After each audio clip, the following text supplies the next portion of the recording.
Good Morning Emerson. Joining me this morning are soon-to-be published authors Julio Villegas and Betty Capot. Thank you so much for joining me this morning. Well, Thank you for having us. Thank you for having us. Soon-to-be published authors? That's pretty exciting. Not many college students get to say that.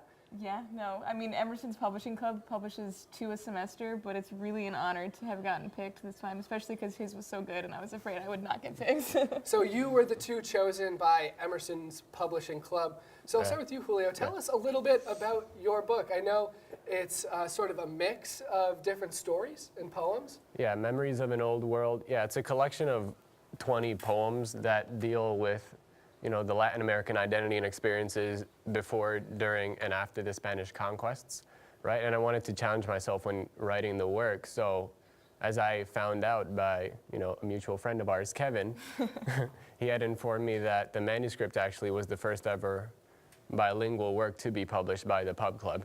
So I wrote in English, Spanish, and then indigenous Taino.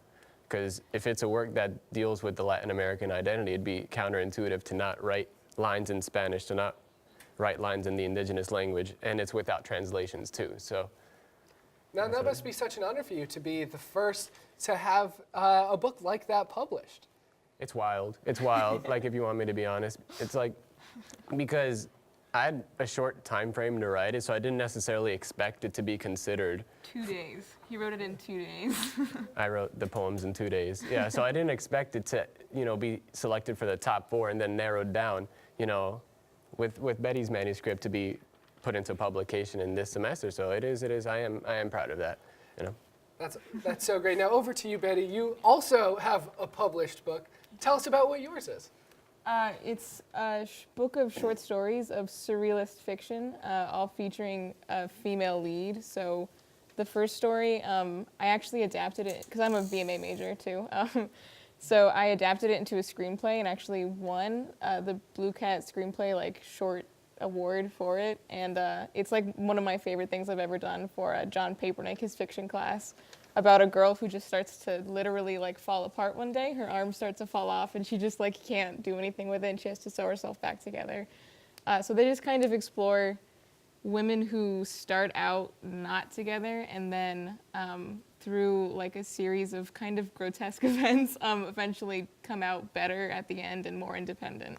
Now you said that you're actually a VMA major. Sure am. Did you ever expect to be a published author when you're still in college? Definitely no.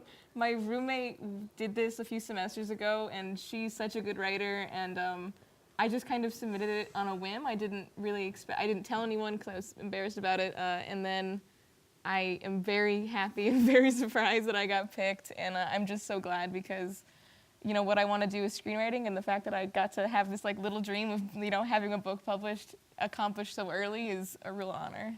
Now, back to you, Julio, with your stories of Latin America, where that is something that is so important to you.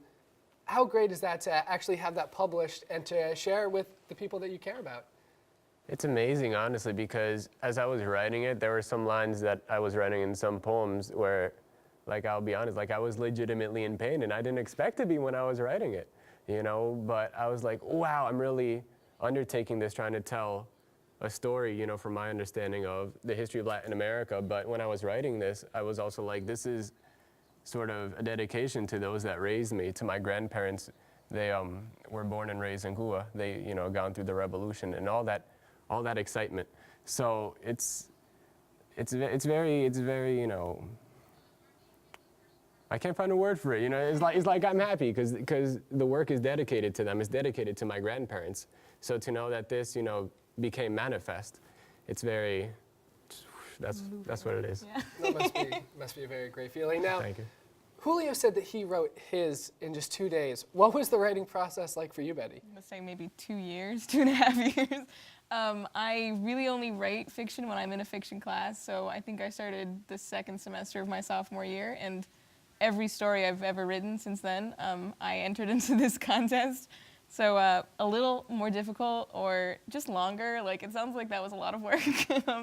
And I kind of handed mine in on the first day because I'd had it all together, and it needed a lot of revision, obviously, but I also don't have as good a reason, I feel like.